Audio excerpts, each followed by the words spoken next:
आप देख रहे हैं LN न्यूज।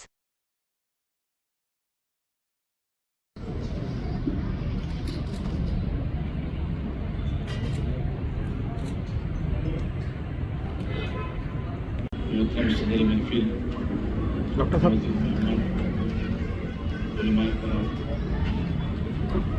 बहनों और भाइयों, आज मुझे जिस निहायत अहम और हिस्सास मौजू पर गुफ्तगू करने का मौका दिया गया है वो ये है कि वक्त इस्लाहत और कम्युनिटी डेवलपमेंट।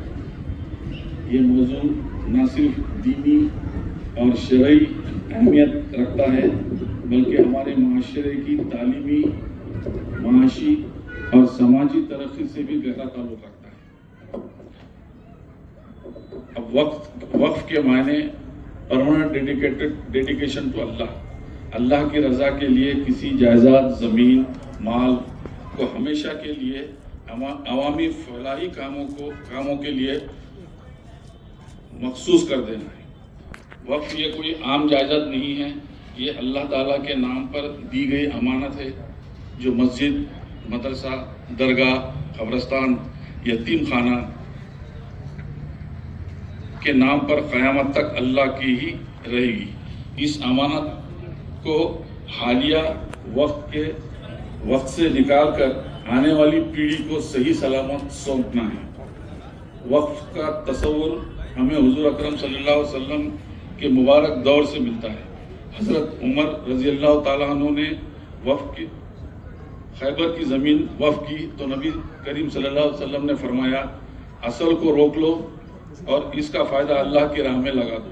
यहीं से वक्फ की बुनियाद शुरू हुई। वक्फ का जो माल है जो बेचा नहीं जा सकता, ना इसके विरासत कर सकते, ना इसकी तकसीम कर सकते। आज के हालात में आज हम देख रहे हैं कि बड़े से बड़े अमीर आदमी, बड़े से बड़े तालीम याफ्ता, बड़े से बड़े ओहदेदार वक्फ की अराजियात को अपने नाम पे दबोचने का काम कर रहे हैं, करते आ रहे हैं, करने की भी कोशिश कर रहे हैं। खुद के नाम पे करना, उसे बेचने की कोशिश करना, इसे दुनिया का उमूर समझकर गरीब तबकात हकदार उनकी नाकामियों का एहसास दिलाकर उन्हें यह महसूस करा रहे हैं कि ये वक्फ की मिल्कियत सिर्फ बड़े लोगों के लिए है। सोचने वाली बात यह है कि कुरान मजीद ने हमें बार बार अमानत की हिफाजत का हुक्म दिया है। सूरह निसा में इन्नल्लाह यामुरुकुम अन तुअद्दु अमानती इला अहलिही, खुदा तुमको हुक्म देता है अमानत वालों की अमानत उनके हवाले कर दिया करो। क्या हम अपनी आने वाली नस्लों को यह जवाब दे सकेंगे कि हमने अल्लाह की अमानत की हिफाजत नहीं की? हमें आज 3 महाज पर जद्दोजहद करना है। अव्वल, शऊर और बेदारी। समाज में जो हकदार लोग हैं, जो चाहते हैं कि वक्फ के अराजियात का कुछ फ़ायदा उठाकर कुछ कारोबार, कुछ मकानात या कुछ रहने का इंतज़ाम करना चाहते हैं, उनके लिए जो मसले मसाइल आते हैं और जो ऑफिस तक नहीं पहुंच सकते और जिन्हें सही रहनुमाई नहीं मिलती, इस ताल्लुक से अलग अलग तंजीमें तहफ़्फ़ुज़ के नाम पे उन लोगों को मदद करती है और मदद के तौर पे वो लोग पहुंचने की आज कोशिश कर रहे हैं। इसलिए उसमें बेदारी लाना, शऊर लाना बहुत ज़रूरी है। दूसरी बात यह है कि कानूनी जद्दोजहद। आज 1948 से लेकर आज तक मराठवाड़े की और दीगर रियासत की बहुत सारी ज़मीनात, मकानात, मसाजिद के ज़मीनात, ये सारे कुछ लोगों ने अपने कब्ज़े में कर रखी है, जिसके लिटिगेशंस, कानूनी कार्रवाई आज भी चालू है, जो हम उसको लड़ते लड़ते आ रहे हैं। लेकिन अगर सही वक्त में इसका तहफ़्फ़ुज़ समाज और दीगर तंजीमें इसको कर लेते ताकि ये ज़मीनात लोगों के हवाले ना होते। तीसरी बात यह है कि दियानतदारी और इंतज़ामिया। आज वक्फ बोर्ड में 1948 के बाद डिस्ट्रिक्ट वक्फ बोर्ड, उसके बाद इलाक़ाई वक्फ बोर्ड, मराठवाड़ा वक्फ बोर्ड, उसके बाद महाराष्ट्र वक्फ बोर्ड। आज सूरत हाल ये है कि महाराष्ट्र वक्फ बोर्ड में पहली मरतबे जो स्टाफ है 50 लोगों की भर्ती एग्जाम के जरिए से हुई। आज जो ऑफिसर इस महकमे में जो ज्वाइन हुए वो यूपीएससी लेवल के बच्चे हैं, यूपीएससी लेवल के ऑफिसर हैं, जिनमें कुछ करने की धमक है, कुछ करने की चाह है। अब इन लोगों से हम लोग किस तरीके से काम करवाते हैं, उनकी हिम्मत अफजाई करते हुए इस अराजियात को बचाना और सही उसका इस्तेमाल करने लगाना, ये हम तमाम लोगों की जिम्मेदारी है। अब रहा सवाल वक्फ बोर्ड के फिलहाल अगर देखते हैं तो नया 2025 का कानून अमल में आ चुका है। जितने अराजियात अपने थे महाराष्ट्र में, जिसमें से 80% हमने उसको रजिस्टर कर चुके हैं। जो बचे 20% है, जिसके लिए हमको वक्फ ट्रिब्यूनल में जाने की इजाजत थी, हम वक्फ ट्रिब्यूनल पहुंच चुके हैं। इंशाअल्लाह आने वाले हफ्ते में वक्फ ट्रिब्यूनल से हमें इजाजत फिर से मिल जाएगी। वक्फ ट्रिब्यूनल से इजाजत मिलने के बाद जो बकाया 20% जो हमारे इदारे हैं जो अभी उसके अंदर दर्ज नहीं हो सके, वो भी पूरे हो जाएंगे। इसके अलावा कुछ मसाजिद, कुछ मदरसे जो अभी भी रजिस्टर्ड नहीं हो सके, लोगों ने उसके ऊपर गौर फिक्र नहीं किया। नई वेबसाइट में जब चालू होने के बाद उसके अंदर वो उसका इंतजाम है। सिर्फ शर्त यह है कि अभी वक्फनामा उसके अंदर अपने को डालना पड़ेगा। तो आने वाले दिनों में इसका भी काम अच्छी तरीके से हो सकता, और वक्फ के जितने भी अराजियात है, जितने भी रजिस्ट्रेशन बाकी है, सारे पूरी तरीके से अमल में आ सकते। अल्लाह ताला हमें हक कहने और हक पे खड़े रहने की अमानत की हिफाजत करने की भी अता फरमाए। बहुत बहुत शुक्रिया मुशीर साहब।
लास्ट तारीख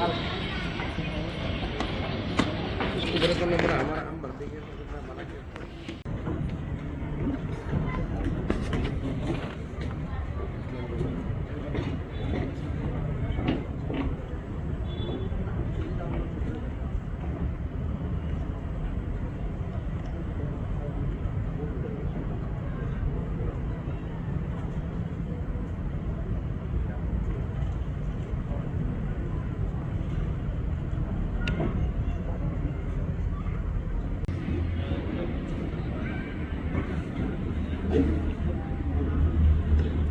नवा का इनकम बनाना लेके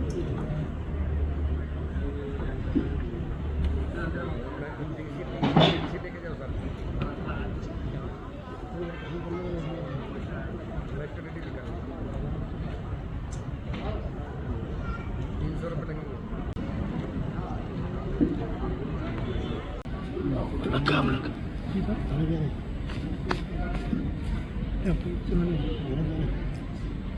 बोलते ना थोड़ी देर नहीं लगन नहीं ये प्लेयर तुम्हारा डिस्ट्रिक्ट बना औरंगाबाद तो उन्हें प्रेजेंटेशन बता देने वाला है। तो हिंदुस्तान में या महाराष्ट्र में तो आई एम श्योर कि पहली बार हो रहा है कि जहाँ पे वक्फ बोर्ड के मिशनरीज और वक्फ बोर्ड के एक्टिविस्ट और अवाम एक साथ सामने एक प्लेटफॉर्म पे आई है। और यहाँ इस प्रोग्राम में जो है आप आवाम की जो बात है वो डायरेक्ट वक्फ बोर्ड के जो अरकान है, जो जिम्मेदारान है, उन तक पहुंच रही है। इस तरीके की कॉन्फ्रेंस पहली बार हो रही है और ये बड़ी खुशनसीबी है हमारी कि हम इस प्रोग्राम का हिस्सा बन रहे हैं। कुछ दिन पहले 2 या 3 दिन पहले यहाँ पे एक प्रोग्राम में मैंने एक बात कही थी। मेरा पर्सनल नजरिया है कि जो सर्टिफिकेट या डिग्री होती है वो रिसिप्ट होती है। हम ये ढूंढते हैं कि हम किससे सवाल करें, हम किससे रहनुमाई हासिल करें, हम किससे मशवरा करें, लेकिन हमको वो लाइन ऑफ एक्शन नहीं मिलता। लेकिन आज जो प्रोग्राम इनेकाद। अस्सलाम वालेकुम रहमतुल्लाहि व बरकातहू। मेरा नाम राशिद रशीद सिद्दीकी है। मैं तहफ़्फ़ुज़ आफ़ाक़ फोरम का डायरेक्टर हूँ, जो वक्फ मानवता सुरक्षा फोर्स के नाम से औरंगाबाद में जानी जाती है। और गुज़िश्ता चंद साल पहले जब हमने 2012-13 में मोहम्मद फारूक साहब के साथ एक सुपारी बाग वाली मस्जिद से इस वक्फ को लेकर, इस मसाजिदों को लेकर हमने अज़्म किया था। आज उसी प्रैक्टिकली एक्टिविटीज़ को लेते हुए आज अल्हम्दुलिल्लाह इस मुकाम तक पहुँचे। मुख्तसर बात यह है कि हम एक कहना ये चाह रहा हूँ, मतलब इमोशनल ये हो गया कि हम एक बाबरी आज तक नहीं भूल पाए। शहर की वीरान मस्जिदें भूल गए। हमारे अपने शहरों में कई मसाजिदें आज भी वीरान हैं, कई ईदगाहें वीरान हैं, कई खानखाएँ वीरान हैं, कई दरगाह है, कब्रस्तान है, बहुत सारी वक्फ प्रॉपर्टीज़ हैं। प्रोटेक्शन के नाम पर, प्रोटेस्ट के नाम पर, धरने में हर एतबार से हम लोग तैयार हैं, मगर ग्राउंड पर काम करने के लिए हम लोग तैयार नहीं। अब आप ही के सामने स्टेज का हाल ये है और प्रोग्राम ये है, तो फिर हम गैरों से, हुकूमत से गिला किस बात का करें? जब हमारे ही अपने हमको सपोर्ट नहीं करने के लिए तैयार है तो हम सिस्टम को क्या गाली दें? तो मुख्तसर बात यही है कि मैं बहुत सारी चीज़ें तैयारी कर कर आया था, मगर मैं अभी उस मूड में नहीं हूँ। माफ़ी के साथ अस्सलाम वालेकुम।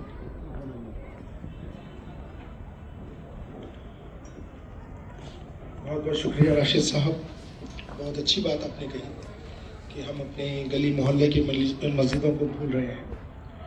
अब मैं गुजारिश करूंगा मुशीर अहमद शेख साहब, जो डिप्टी CEO है महाराष्ट्र स्टेट बोर्ड ऑफ वक्फ के, कि वो पोडियम की तमीद के अपनी बात पे आता हूँ। बहुत अच्छा लगा हमारे मुशीर साहब ने इंसानी हुकूक और मुसलमानों के हुकूक की बात की। हमारी किसी गलत काम के लिए करता है तो ज़ाहिर है वक्त के प्लेटफॉर्म पर नहीं हो सकता। सवाल उन लोगों के लिए जो अपने ज़ाती मफाद के लिए कर रहे हैं कोशिश, तो वो बात दीगर है। अभी कुछ दिन पहले मैं पढ़ रहा था पंजाब वक्फ बोर्ड की रुदात। पंजाब वक्फ बोर्ड में 37,000 एकड़ ज़मीन है, जिसमें से 12,000 एकड़ पे गैर कानूनी कब्जे हैं जो लड़ाइयाँ चल रही हैं उनकी कानूनी। 25,000 एकड़ से वो लोग पेंशन दे रहे हैं, स्कॉलरशिप्स दे रहे हैं, अस्पतालों को फाइनेंस कर रहे हैं, मदरसों को फाइनेंस कर रहे हैं और स्कॉलरशिप दे रहे हैं। हमारे यहाँ 97,000 एकड़ कहा जाता है, मैं भी बताता हूँ आपको। 97,000 एकड़ उसमें कहा जाता है और वाकई काम हो रहा है। ये भी कोई दो राय नहीं कि स्टाफ कम था, और अभी जब स्टाफ हायर किया गया है तो काम कुछ शुरू हुआ है।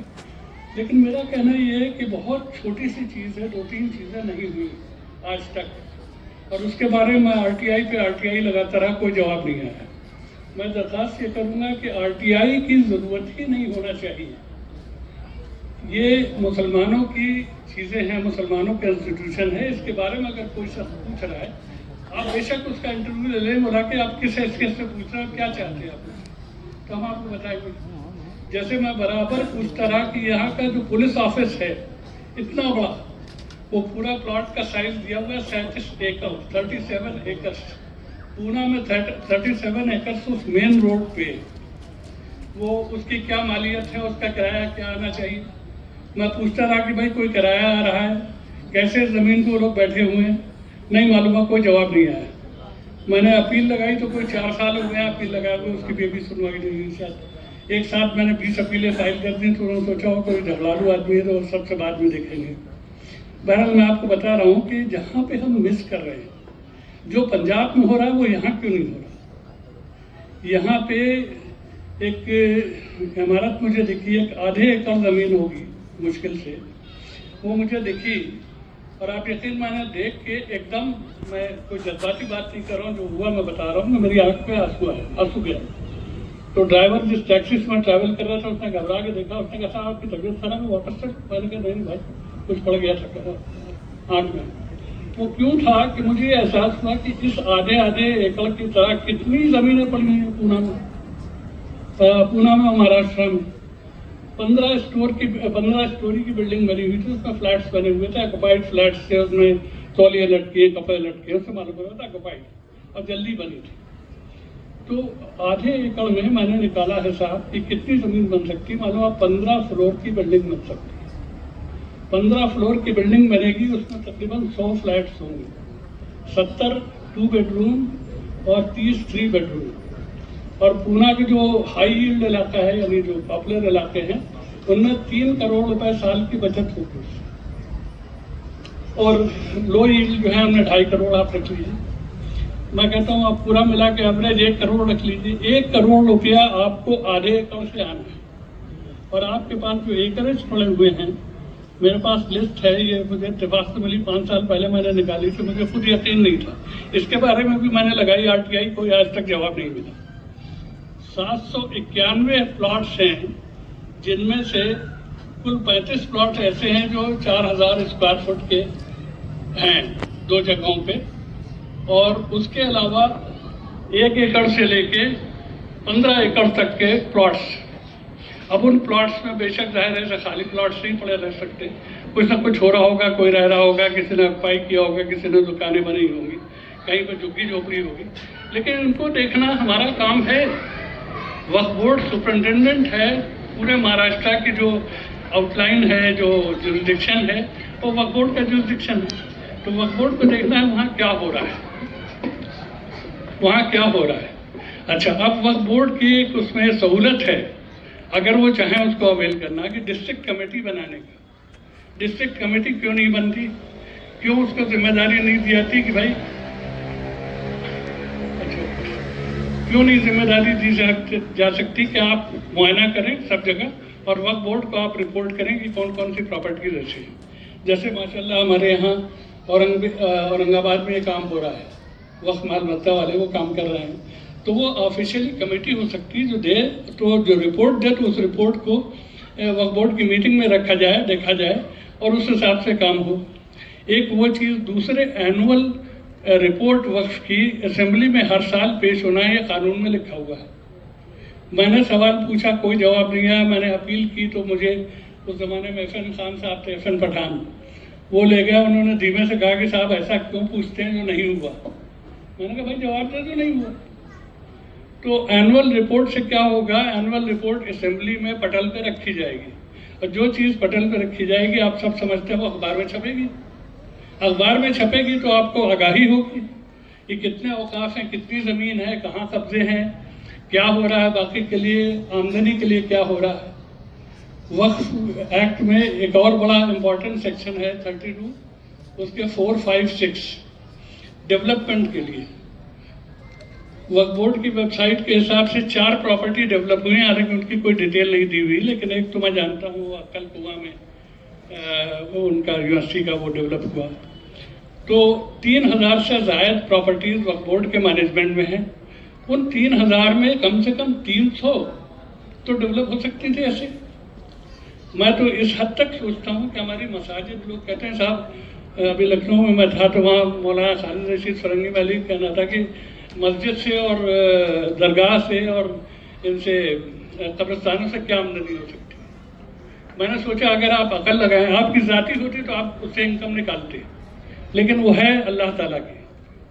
जितने औकाफ हैं सब फी सबीलिल्लाह हैं, इंक्लूडिंग ये जो आपका कहा जाता है सो कॉल्ड की वक्फ और औलाद है, वो भी अल्लाह की ज़मीन है, आप उसे बेच नहीं सकते।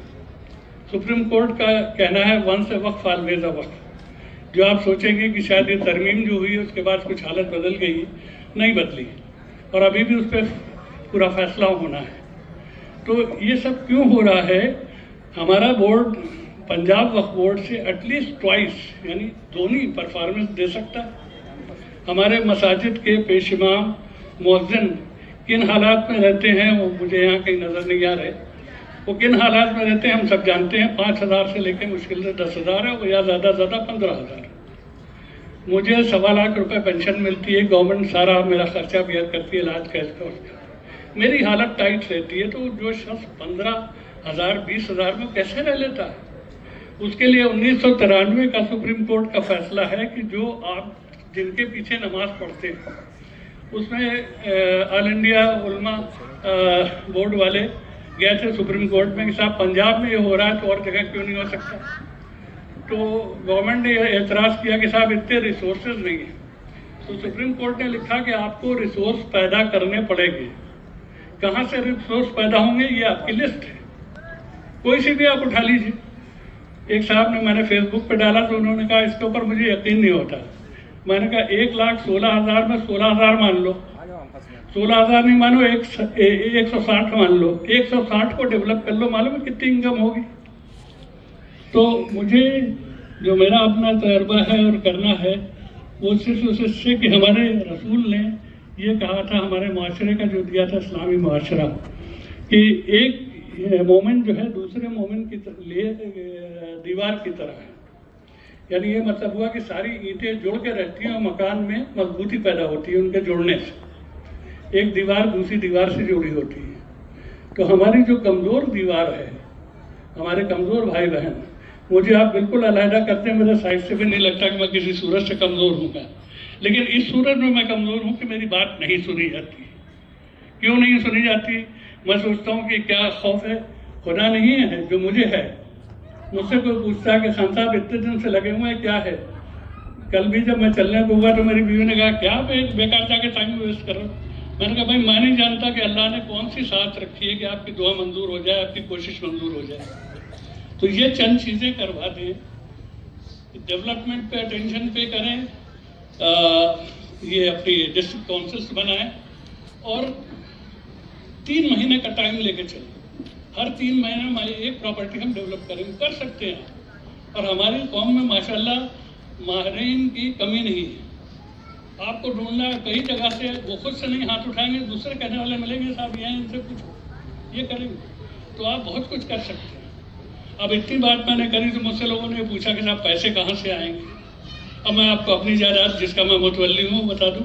अपनी जायदाद क्या अल्लाह की जायदाद है, मैं मुतवल्ली हूँ, मैनेजर। आलमगीरी मस्जिद पूना में उससे 47.4 एकड़ से गवर्नमेंट ने 4 सड़कें निकाली हैं। एक सड़क बीच से निकाली है, 3 सड़कें साइड से निकाली है। उन 4 सड़कों का कंपनसेशन आना है 95 करोड़ रुपया, 90 से 95 करोड़ रुपया, वो वहाँ के लोकल रेट्स के हिसाब से। लोकल रेट का 3 गुना मिलता है। अब वो प्रॉपर्टी पड़ी हुई है क्योंकि हम 54 की नोटिस नहीं इशू करने पाए अब तक। मेरे 5 साल के रिपीटेडली लिखने के बावजूद,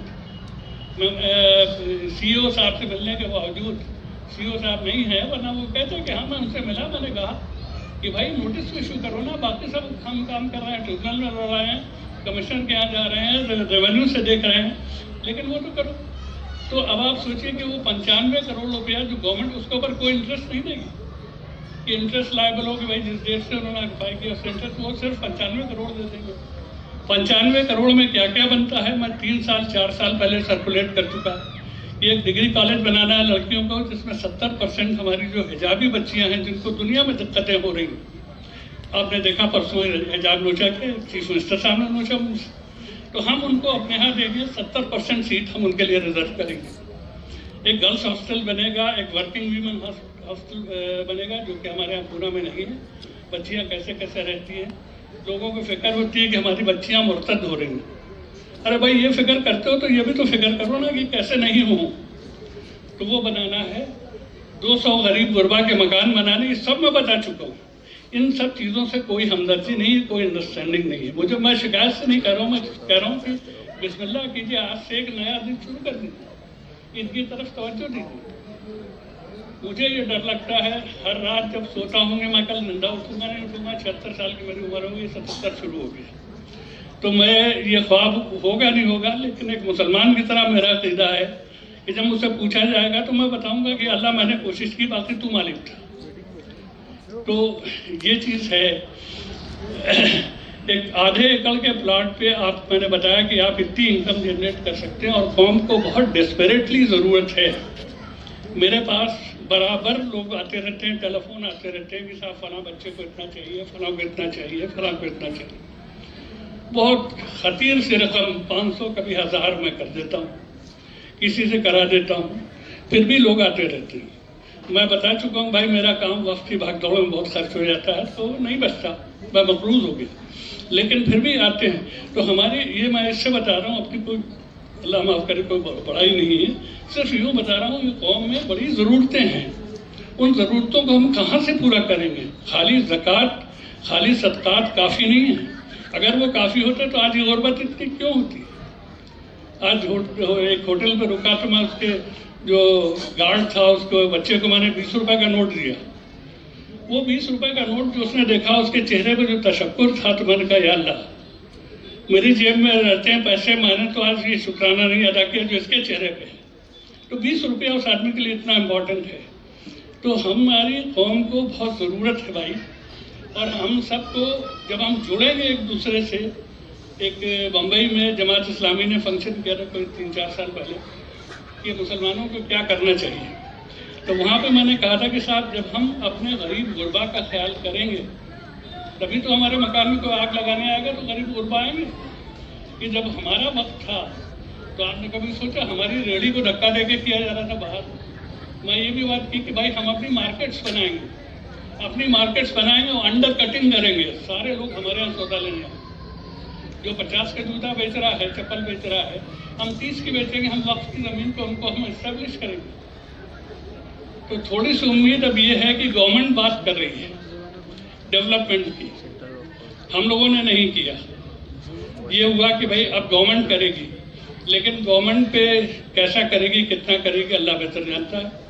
अभी भी हमारे हाथ में है, एक्ट के डेवलपमेंट वाले सेक्शन पे कोई तरमीम नहीं हुई है, अभी भी हम कर सकते हैं। ये ज़मीनें अपनी जगह हैं, उनके ऊपर गैर कानूनी कब्जे हैं, इंक्लूडिंग पुलिस कमिश्नर साहब का, तो हम उनसे किराया ले सकते हैं कि भाई आप किराया दिए। मांगा ही नहीं किसी ने सिरे से।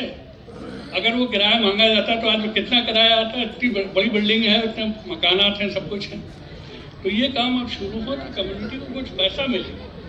खाली जज्बात से, खाली इससे कि सड़क पे उतरेंगे, 1 इंच जगह नहीं देंगे, इससे कुछ नहीं होता। ये काम इस तरीके का होना चाहिए। तो मैं कुछ ज़्यादा बोल गया भाई, माफ़ी चाहता हूँ, लेकिन वक्त है इसके ज़रूरत का। ये ज़रूरत है, जो चीज़ें मैंने कही अगर नहीं होंगी तो फिर आगे कुछ नहीं है, कुछ अंधेरा ही अंधेरा है। अस्सलाम वालेकुम। अस्सलाम वालेकुम रहमतुल्लाहि व बरकातहू। स्टेज पर मौजूद बहुत जा रहे थोड़ा तो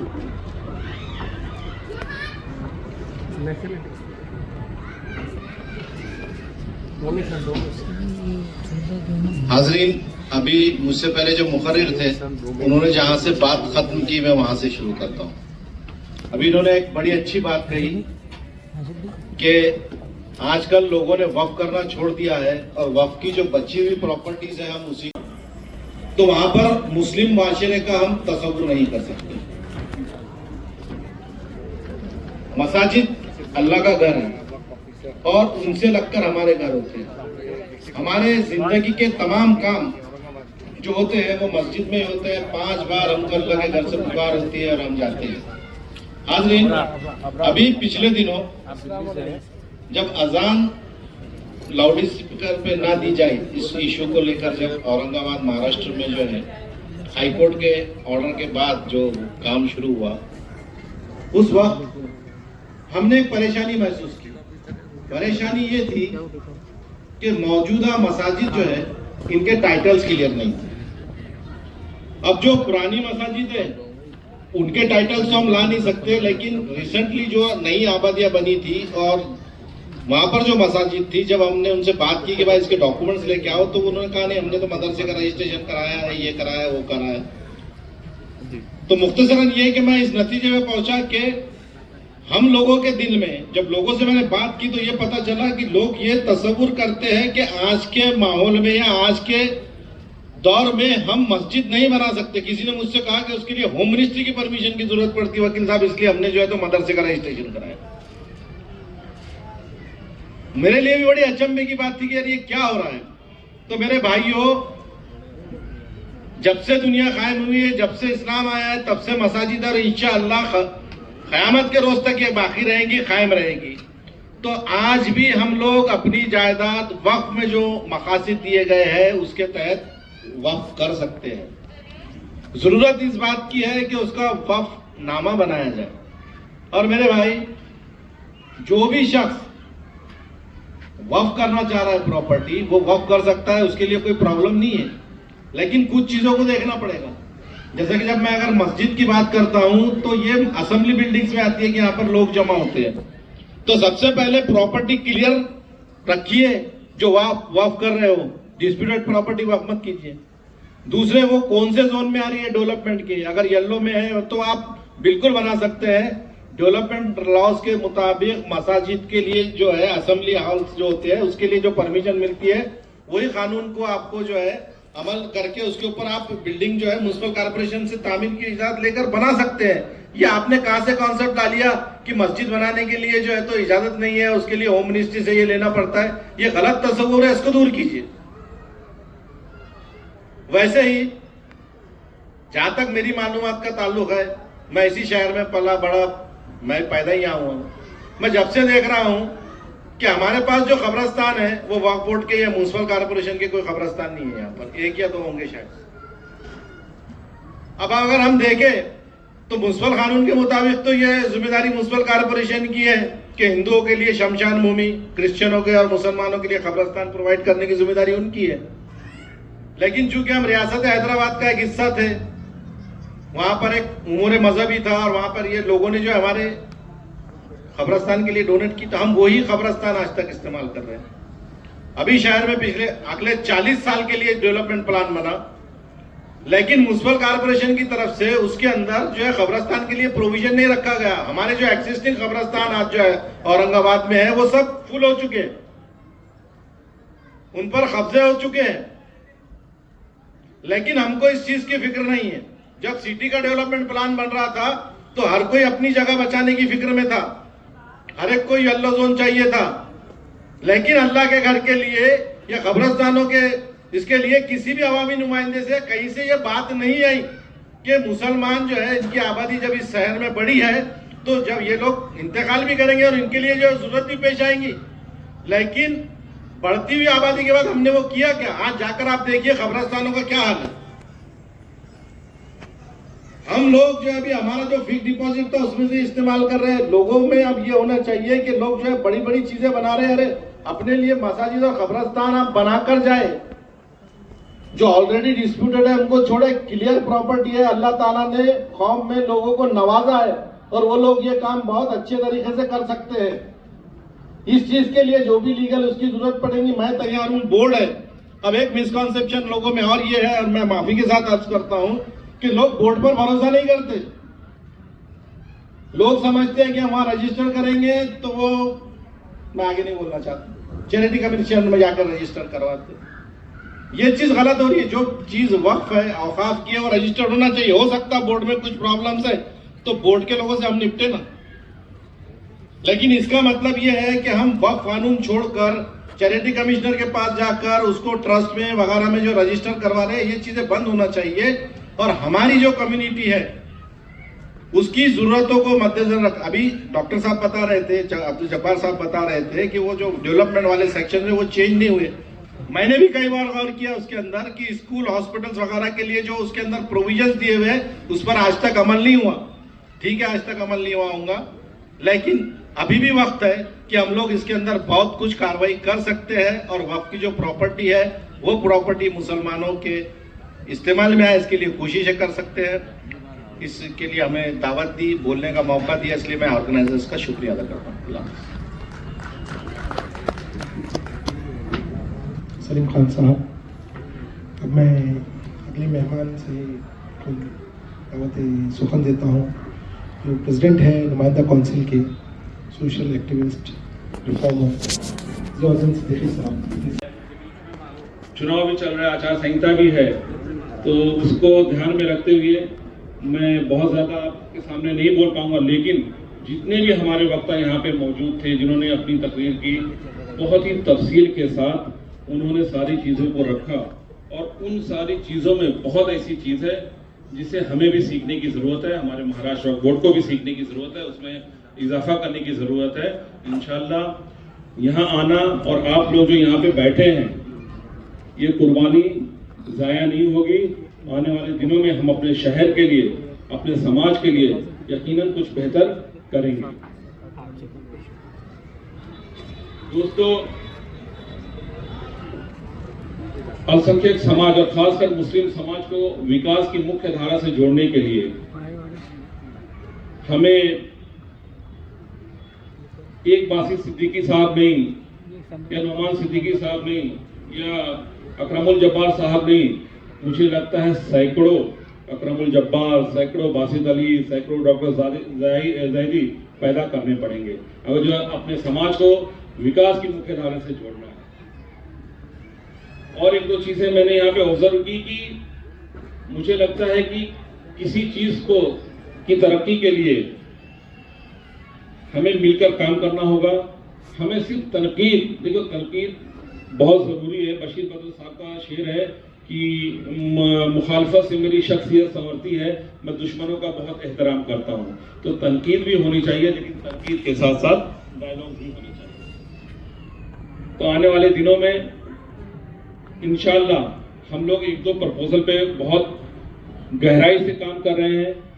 जहां भी हमारी प्रॉपर्टीज है, जहां हमारी प्राइम प्रॉपर्टीज है, उसको कैसे उससे रेवेन्यू जनरेट हो, कैसे उन प्रॉपर्टीज पे डेवलप तो ठीक है, और डिजिटाइजेशन का ज़माना, डिजिटल का ज़माना है, कैसे वहाँ पे हम एडवर्टाइजिंग के लिए बड़े बड़े बोर्ड लगा लें। हमने ये भी वक्फ बोर्ड के राज्य वक्फ बोर्डों को सुझाव दिए, लेकिन उन्होंने एक चीज़ कहा है कि हमारे पास फंड की कमी है, क्योंकि उसको भी खड़ा करने के लिए, स्ट्रक्चर खड़ा करने के लिए 5-7 लाख, 10 लाख, 15 लाख लगेगा। तो हमने एक प्रपोजल दिया है अपने सेंट्रल वक्फ काउंसिल को कि जहाँ में भी हमारी ऐसे वक्फ की प्राइम लोकेशंस पे प्रॉपर्टीज है, वहाँ बड़े बड़े डिजिटल बोर्ड बनाए जाए, ताकि वो रेंट पे दिया जाए और उसका काम हमारे समाज, हमारे कौम और मिल्लत के लिए काम आ सके। तो इंशाल्लाह आने वाले दिनों में इसमें भी हम लोग बहुत गहराई से अध्ययन करेंगे। दूसरा, जितने भी हमारे देश में वक्फ प्रॉपर्टीज को सरकार ने एक्वायर किया है, उसका मुआवजा कैसे हमारे वक्फ बोर्ड तक पहुंचे जल्दी। बिस्मिल्लाहिर्रहमानिर्रहीम। रिस्पेक्टेड गाइस और यहाँ पर तमाम जमाकर्ता, हमारे दोस्त अहबाब, बुजुर्गान और माए और बहन, मैं शोएब मूसा शेख, जिला वक्फ अधिकारी औरंगाबाद और एडिशनल सुपरिटेंडेंट रजिस्ट्रेशन, जो कि इंदिराज डिपार्टमेंट है, तो दोनों जगह से ताल्लुक़ रखता हूँ। और एक हमारी जो नई नस्ल है, या जो लोग पहुँचे हैं प्रोग्राम में, या जो ऑनलाइन इस प्रोग्राम को देखेंगे, उनके लिए एक वक्फ बोर्ड का छोटा सा एक प्रेजेंटेशन है कि वक्फ बोर्ड किस तरीके से काम करता है। मैं अपना खुद का तारुफ करते चलूँ, उससे पहले मैं अपनी तकरीर का आगाज़ शायर मशरिक अल्लामा इकबाल साहब के एक शेर से करना चाहूँगा कि अंदाज़े बयां अगरचे बहुत शौक़ नहीं है, अंदाज़े बयां अगरचे बहुत शौक़ नहीं है, शायद कि तेरे दिल में उतर जाए मेरी बात। तो मैं खुद Shoaib Musa Shaikh, BE civil, B.Ed, M.Ed, NET SET, MA political science, NET SET और MSc मैथमेटिक्स, और गुज़िश्ता साल मैं LLB CET दिया था, तो महाराष्ट्र में टॉपर भी रहा था। तो मैं मेरा प्रेजेंटेशन स्टार्ट करता हूँ वक्फ बोर्ड की जानिब से। नेक्स्ट, तो वक्फ बोर्ड का बेसिक फंक्शनिंग और क्या क्या काम हो गए पिछले 2 से 3 साल में, इस ज़िम्मे में मैं आपसे बात करूँ। Next slide please. तो वक्फ बोर्ड की हिस्ट्री, ऑर्गेनाइजेशन के structure, human resources, overall functioning और चैलेंजेस, और रजिस्ट्रेशन के ज़िम्मे में जो काम हुआ पिछले 2 साल में, उस पर हल्की सी रोशनी डाली जाए। Next slide please. तो ये वक्फ बोर्ड का एक बेसिक ओवरव्यू है कि ऑलमोस्ट महाराष्ट्र स्टेट के अंदर वक्फ बोर्ड की अंदाजन 1 लाख एकड़ के करीब जायदादें हैं। और टोटल वक्फ इंस्टीट्यूट जब ऑनरेबल बोर्ड, ऑनरेबल मिनिस्टर साहब और जो आला महकमा है, तो उन्होंने कॉम्पिटिटिव एग्ज़ाम के थ्रू, जो MPSC जैसा होता है, जो ने टीचर रिक्रूटमेंट के जैसा होता है, तो IBPS थ्रू एग्ज़ाम लिया, उसमें 60 लोगों की भर्ती कराई, 30 ऑफिसर्स, 30 क्लर्क्स, और जो कमी थी ह्यूमन रिसोर्स की उसको पूरा किया।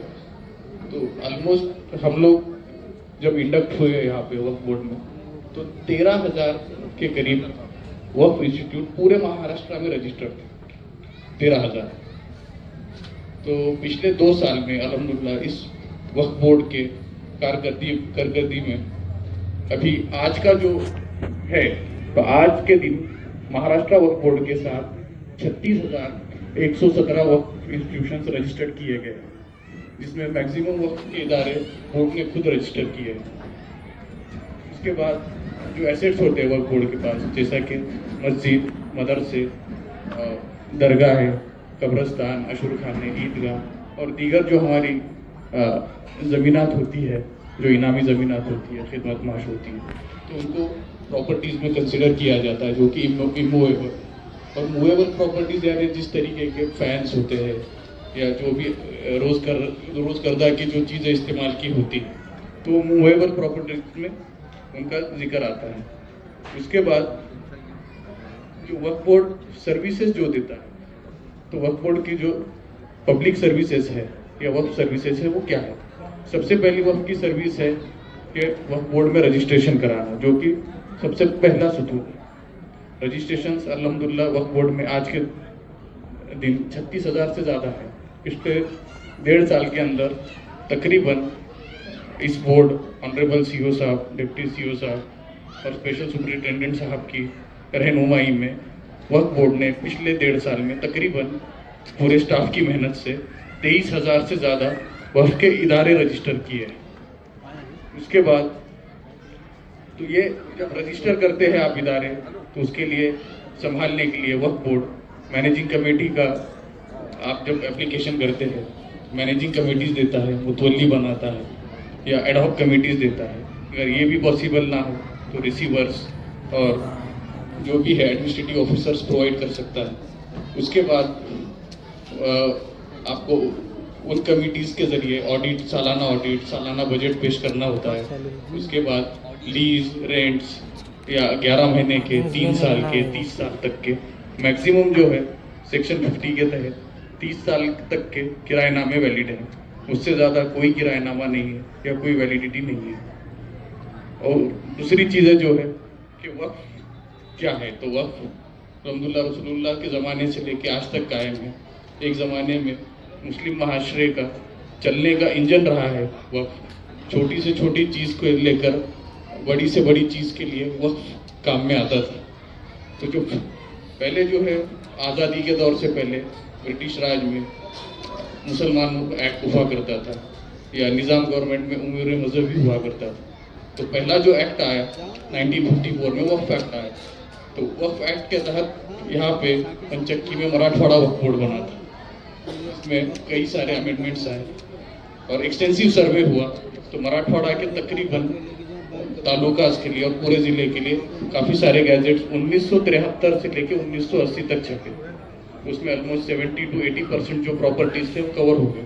काफ़ी सारी प्रॉपर्टीज छूट भी गई। उसके बाद उसका जो नया वर्जन है एक्ट का 1995 में आया और 1 जनवरी 1996 में पूरे मराठवाड़ा में, पूरे इंडिया में लागू हुआ।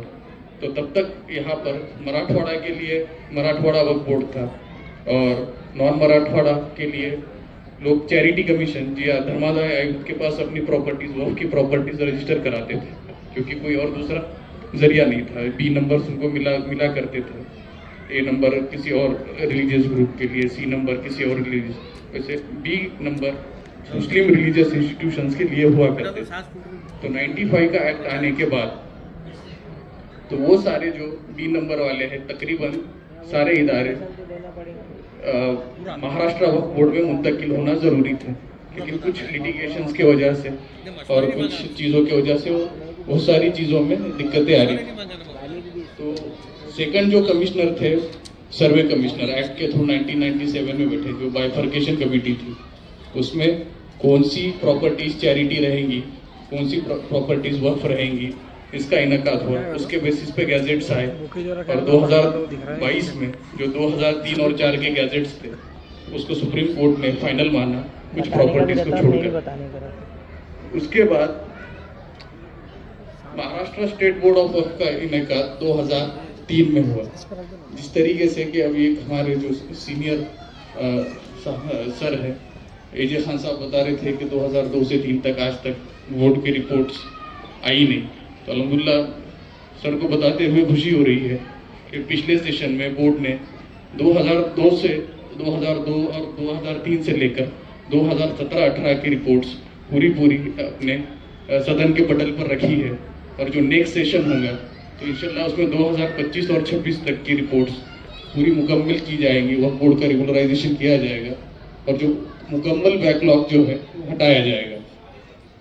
उसके बाद अगली जो चीज़ है कि बोर्ड का ऑर्गेनाइजेशन किस तरीके से चलता है, तो जो बोर्ड के ऑर्गेनाइजेशन में सबसे ऊपर है ऑनरेबल बोर्ड होता है, जिसके चेयरपर्सन होते हैं, चेयरमैन जिनको राज्य मंत्री दर्जा या स्टेट मिनिस्टर का स्टेटस होता है, उनके साथ एक बोर्ड काम करता है। और बोर्ड के member secretary honourable CEO sir होते हैं। फिर उनको हेल्प करने के लिए ऑनरेबल डिप्टी सीईओ सर जो कि मुशीर अहमद शेख जो हमारे बीच में मौजूद है, और उनके साथ काम करने के लिए honourable special superintendent Khusro Khan sir होते हैं। उसके बाद जो आप पंचक्की देखते हैं हेड ऑफिस में, तो तकरीबन 15 के करीब हमारे डिपार्टमेंट्स है, अलग अलग रजिस्ट्रेशन, अतियार, inquiry section, store section, legal section, सियानत सेक्शन, लैंड प्रोटेक्शन सेक्शन, ऐसे काफ़ी सारे 15 सेक्शंस हैं। उसमें एक डिस्ट्रिक्ट ऑफिस भी है 13 नंबर में।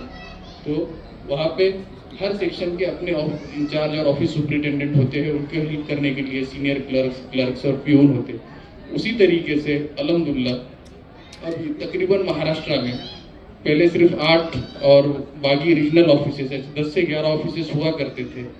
तो पिछले 2 साल में महाराष्ट्र में वक्फ के अपने खुद के 27 ऑफिसेस जिला सतह पर है। आज तकरीबन हर जिले के लिए एक जिला वक्फ अधिकारी और सीनियर क्लर्क इस तरीके से 7 से 8 लोगों का स्टाफ हर ऑफिस में मौजूद होता है और उनको हेल्प करने के लिए क्लर्क्स और प्यून्स होते हैं। Next slide please. और एक तरीके से देखा जाए तो डिस्ट्रिक्ट वक्फ ऑफिसर पूरे जिले के वक्फ प्रॉपर्टीज का निगहबान होता है या सुप्रीम मुतवल्ली भी कहा जा सकता है। और आज का जो प्रेजेंट बोर्ड है जिसमें 7 मेंबरान हैं, जिसमें ऑनरेबल समीर काजी साहब जो पीर से ताल्लुक रखते हैं, चेयरपर्सन ऑनरेबल फौजिया वसीम साहब से कि आप इनकी हौसला अफजाई करते हुए उनका फेलिसिटेशन करें।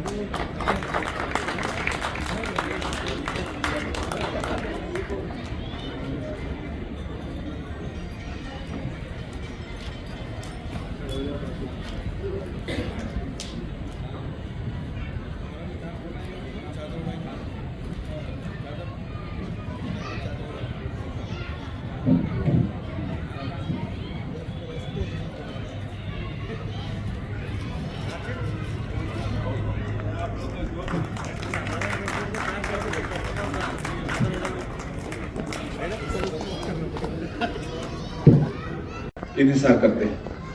हमें चंदे की नफ्सियात से बाहर निकलना पड़ेगा, अपने आप को अपलिफ्ट करना पड़ेगा, अपने मामला को खुद संभालना पड़ेंगे ताकि हम किसी के मोहताज, किसी के एहसान तले दबे ना रहे और चंदा, ज़कात, सदक़ात, खैरात उन लोगों तक पहुंचे जो इसके सबसे ज़्यादा हकदार हैं। इसी नज़रियों को लेकर हमने अपनी एक्टिविटीज़ का आगाज़ किया। अल्लाह ताला से दुआ है कि अल्लाह ताला हमें अपने मकसद पर कायम और दायम रखे।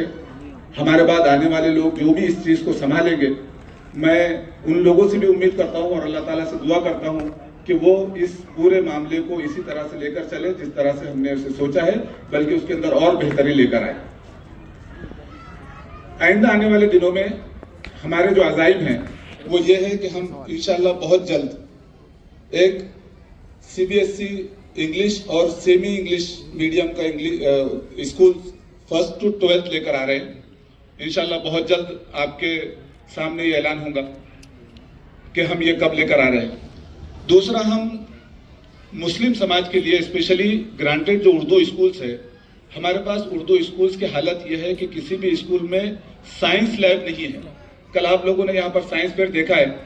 3 साल से हम साइंस फेयर कर रहे हैं और हम बड़े पुरुम्मीद है कि इंशाल्लाह हमारे आंखों से हम साइंटिस्ट औरंगाबाद से देखेंगे इंशाल्लाह। और ये एक ऐसी चीज है जो मैं महसूस करके आपको बता रहा हूँ, ये कोई मतलब जबानी जमा खर्च नहीं है। मैं महसूस कर रहा हूँ बच्चों को, मैं बच्चों से मिल रहा हूँ, उनसे जो है तो काम करवा रहे हैं, उनके असातिज़ा उनके लिए मेहनत कर रहे हैं। और इसी बुनियाद पर हम लोग ये दावा कर सकते हैं कि हम अपनी आंखों से साइंटिस्ट यहाँ पे इंशाल्लाह देखेंगे। लेकिन इन लिटिल रिसर्चर्स के लिए एक साइंस लैब की जरूरत है, एक ऐसी साइंस लैब जो वेल इक्विप्ड हो और इजी टू एक्सेस हो, जिस पर किसी की इजारादारी ना हो। लोग आए, चाहे वो इंडिविजुअल हो चाहे वो इंस्टीट्यूशनल हो, लोग आए और उसे एक्सेस करें और वहां पर कम से कम ऐसा स्टाफ परमानेंट मौजूद हो जो लोगों के लिए फ्रेंडली हो और उन्हें पूरी तरीके से मदद करे और क्वालिफाइड भी हो। इंशाल्लाह हमारी कोशिश है कि बहुत जल्द हम एक साइंस लैब औरंगाबाद को देंगे। और इस बात का भी मैं ऐलान करता हूं कि ये साइंस लैब इंशाल्लाह हम चंदे से नहीं करेंगे, वो यहीं से इंशाल्लाह हम कोशिश करेंगे कि वो यहीं से हो जाए। ये कुछ चंद बातें थी जो जिम्मेदारान के सामने रखनी थी। मैं आप लोगों से रुखसत चाहता हूँ। अस्सलाम वालेकुम रहमतुल्लाहि व बरकातहू। आप देख रहे हैं औरंगाबाद LN न्यूज। लाइक करे, सब्सक्राइब करे और शेयर करे।